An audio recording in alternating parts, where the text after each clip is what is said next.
Good morning students. आज हम करेंगे पंचदशः पाठ, जो है 15वां पाठ, विद्या महिमा। इस पाठ में विद्या का महत्व बताया गया। विद्या यानी ज्ञान का महत्व बताया गया है कि यदि विद्या विहीन व्यक्ति किसी बड़े कुल में जन्म लेता है तो उसका कोई लाभ नहीं है। अगर छोटे कुल में जन्मा हुआ व्यक्ति विद्वान है तो वही वो देवता से भी सम्मान प्राप्त करता है। ठीक, विद्या विहीन व्यक्ति इस भूमि पे एक मनुष्य के रूप में जो पशु के समान जीता है। तो चलिए देखते हैं इन श्लोकों में और क्या क्या कहा गया है। पाठ शुरू करने से पहले करेंगे शब्दार्थ। प्रवासेषु अपरिचित स्थान पर, व्याधिषु बीमारियों में, औषधि दवाई, ये शाम जिसके पास, मर्त्यलोके धरती पर, मृगाश्चरन्ति पशुओं के समान विचरण करते हैं, मनुष्य रूपेण मनुष्य के रूप में, भारभूता भार स्वरूप, संचयात जमा करने से, रूप यानी सुंदरता, कुतः कहाँ से, त्यजेत छोड़ देना चाहिए। ठीक, तो चलिए श्लोक शुरू करते हैं। विद्या मित्रम प्रवासेषु, माता मित्रम गृहेषु च, व्याधि तस्य औषधे, व्याधि तस्य औषधम, मित्रम धर्मः मित्रम मृतस्य च। इस श्लोक में बताया गया है कि विद्या जो है वो मित्र होती है। कहाँ पर? प्रवासेषु, अपरिचित स्थान पे, यानी विदेश में। भारत में कहीं पे भी आप जाते हो तो सब परिचित ही होते हैं एक तरह से। आपकी भाषा जो है आप जानते हो। ठीक है, भारतीय भाषा जो हिंदी भाषा है सभी लोग लगभग जानते हैं। लेकिन जब बाहर जाते हैं, देश से बाहर जाते हैं, विदेश में जाते हैं, तो वहाँ मित्र कौन होता है? हमारी विद्या, यानी हमारा ज्ञान ही वहाँ पर मित्र होता है।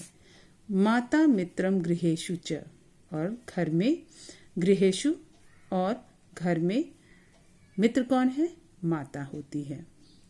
व्याधि तस्य औषधम, रोगी, व्याधि जो है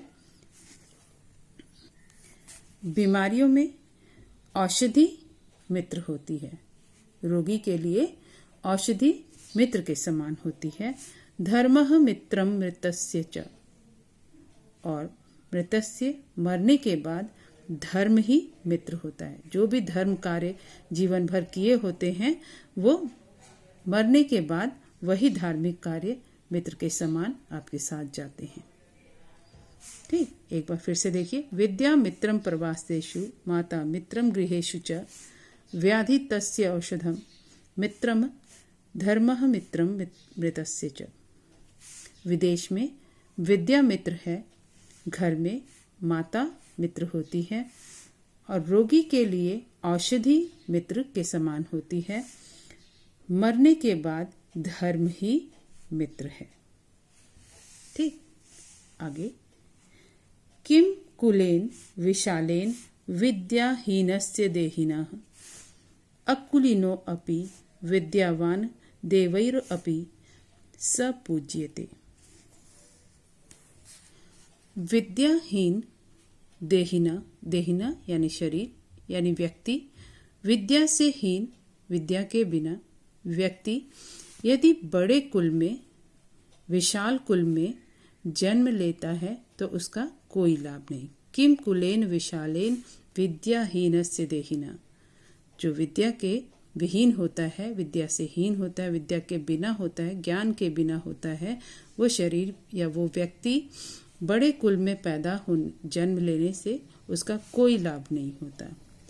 अकुलीनो अपि विद्यावान देवर अपि स पूज्यते। अकुलीनो अपि, जो छोटे कुल में जन्म लेते हैं, यदि वो विद्या से परिपूर्ण है, विद्यावान है, तो देवैर अपि, देवता भी स उनका पूज्यते, सम्मान करते हैं, पूजा करते हैं। एक बार फिर से देखिए, किम कुलेन विशालेन विद्याहीनस्य देहिना अकुलीनो अपि विद्यावान देवैर अपि स पूज्यते। विद्याविहीन व्यक्ति के बड़े कुल में जन्म लेने से कोई लाभ नहीं होता।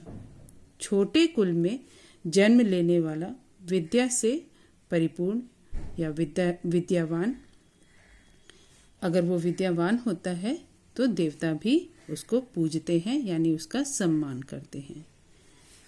ठीक, अगला देखिए, अपूर्वः को अपि कोशो अयम विद्यते तव भारती, व्ययतो वृद्धि मायाति,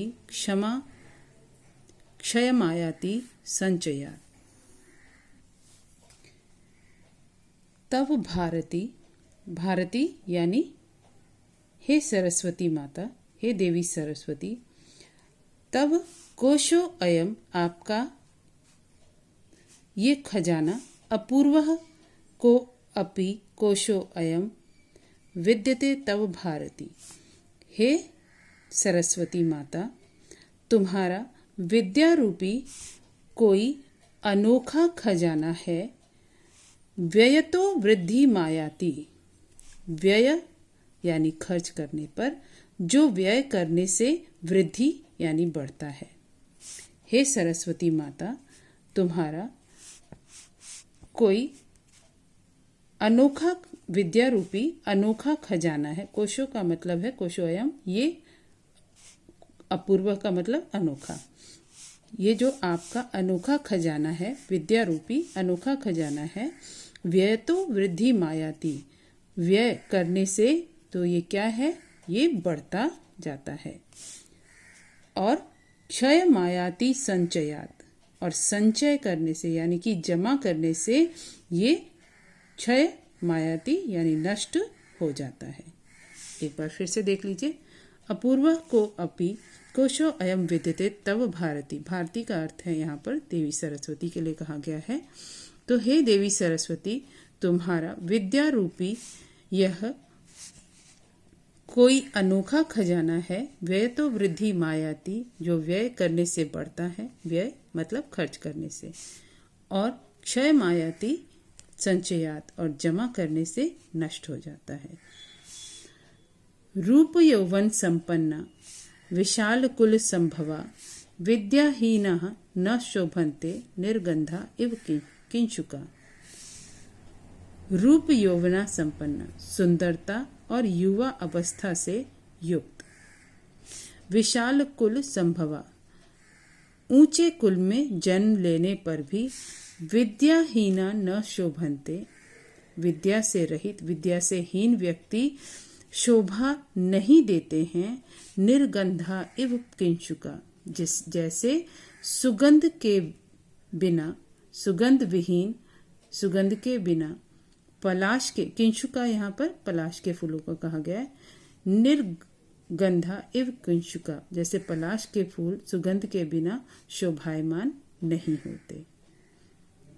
ठीक है, एक बार फिर से, रूप यौवन संपन्ना विशाल कुल संभवा, विद्याहीना न शोभन्ते निर्गंधा इव किंचुका।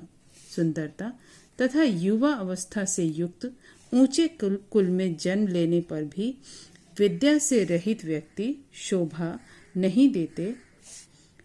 जिस प्रकार सुगंध विहीन यानी सुगंध के बिना पलाश का फूल, जो देखने में तो बहुत सुंदर होता है, पर उसमें क्या नहीं होता, शोभा वो नहीं देते हैं। ठीक है, सुखार्थिनः कुतो विद्या, विद्यार्थिनः कुतो सुखम। सुखार्थी वा त्यजेत विद्याम, विद्यार्थी वा त्यजेत सुखम। सुखार्थी मतलब सुख चाहने वाला, सुख की कामना करने वाला, उसके लिए विद्या कहाँ। जो सुख चाहता है उसे विद्या प्राप्त नहीं होती। विद्यार्थिनः कुतः सुखम, और जो विद्यार्थी है उसके लिए सुख कहाँ। उसे मेहनत करनी है, परिश्रम करना है, सुख को त्याग करके। सुखार्थी वा त्यजेत विद्याम, यदि कोई सुख चाहने वाला है तो उसे विद्या का त्याग कर देना चाहिए। विद्यार्थी वा त्यजेत सुखम, यदि विद्या प्राप्त करनी है, विद्यार्थी है, उसे ज्ञान प्राप्त करना है, तो उसे क्या छोड़ देना चाहिए? उसे सुख का त्याग कर देना चाहिए। ठीक, अब ये अंतिम देखिए। येषाम न विद्या न तपो न दानम ज्ञान न शीलम न गुणो न धर्मः ते मर्त्यलोके भुवि भारभूता मनुष्य रूपेण मृगाश्चरन्ति। येषाम, जिनके पास न विद्या है, न तपस्या है, न दान है, न ज्ञान है, न उत्तम स्वभाव है, शील मतलब अच्छे गुणों वाला, न गुणों न धर्म, न गुण है न धर्म, ते मर्त्य लोके, ऐसे मनुष्य जिनके पास विद्या भी नहीं है, तपस्या नहीं है, दान नहीं है, ज्ञान नहीं है, उत्तम स्वभाव नहीं है, गुण नहीं है, धर्म नहीं है, ऐसे मनुष्य मर्त्य लोके, मर्त्य लोके यहाँ पर पृथ्वी को कहा गया है, इस संसार में पृथ्वी पर भारभूता, भार स्वरूप होकर मनुष्य रूप में मृगाश्चरन्ति, मृग की समान विचरण करते हैं, अर्थात पशुओं के समान विचरण करते हैं, पशु के समान जीते हैं। एक बार फिर से देख लीजिए। येषाम न विद्या न तपो न दानम ज्ञान न शीलम न गुणो न धर्मः ते मर्त्य लोके भुवि भारभूता मनुष्य रूपेण मृगाश्चरन्ति। जिनके पास न विद्या है, न तपस्या है, न दान है, न उत्तम स्वभाव है, न कोई गुण है, न धर्म है, वे लोग इस संसार में पृथ्वी पर भार स्वरूप होकर मनुष्य के रूप में पशु के समान जीते हैं। ठीक, तो ये श्लोक, इसका भावार्थ मैं अभी आपको भेज दूंगी। इसे सही उच्चारण के साथ पढ़िएगा और अर्थ को समझकर अपनी कॉपी में लिखिएगा। ठीक है, और अब करेंगे हम इससे पाठ से संबंधित अभ्यास कार्य।